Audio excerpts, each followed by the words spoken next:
even for me as a person. Okay, so while you're talking about our reaction as parents or as special educators is all that matters, a lot of people have also asked us that when is the right time to intervene? Or when is that time when one should really get worried about the self-stimulating behavior that the child is showcasing? Mhm. The first question I would ask anybody who uses the word worry: when should I worry? How much should I worry? Is this something to worry about? Right. My question would be, where does the worry come from?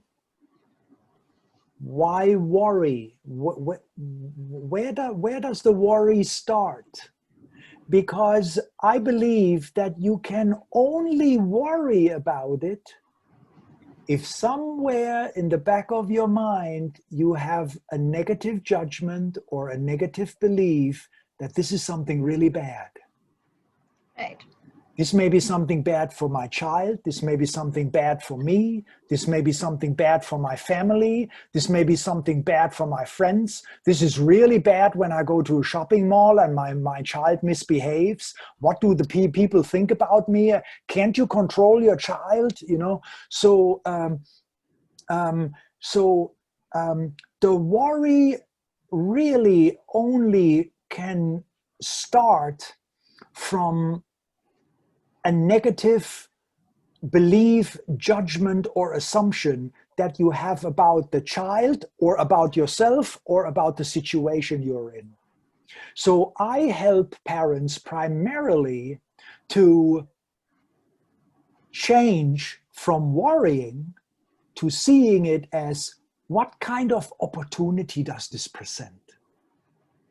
Okay, what can I learn about my child while he or she is doing this?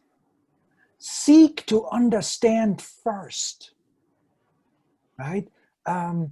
These children, they all have really good reasons for why they do what they do. We oftentimes don't know why, right? So can a parent or a teacher or special ed practitioner, can we first, before we immediately jump to, oh, this is bad. Oh, what am I going to, I got to stop them. And oh, no, you can't do this. Can we just take a moment to go, wait a second, why is he doing this? You know, let me first try to understand. And then because when I talk about imitating children's stims, joining their stims, parallel play their stims, of course, I'm talking about not doing this because you worry that your child may never stop. You're doing it because you're demonstrating to your child that, look, I love you so much, I will do this with you all day long if you want to, right? And what I have noticed, if people are able to adapt that mindset and that feeling inside of themselves, that's when I see repetitious self-stimulating behavior decrease. Why? Right.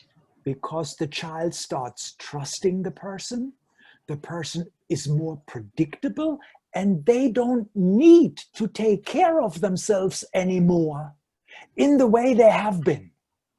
You understand? So children actually can let go of their self-stimulating behaviors all on their own, you know, but there has to be a reason for, why would I let go of it and play with my mother more, right? There has to be a reason for them to feel trusting enough and feel safe enough to let go of those self-care mechanisms, right?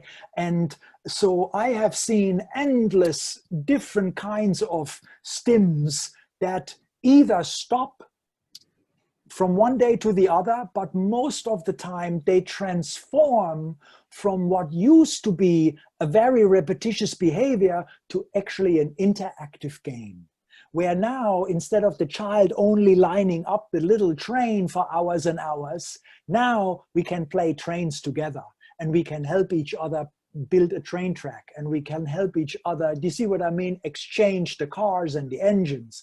So a lot of self-stimulating behaviors eventually turn into very socially interactive activities, where you would never know that it used to be an ism or it used to be a stim.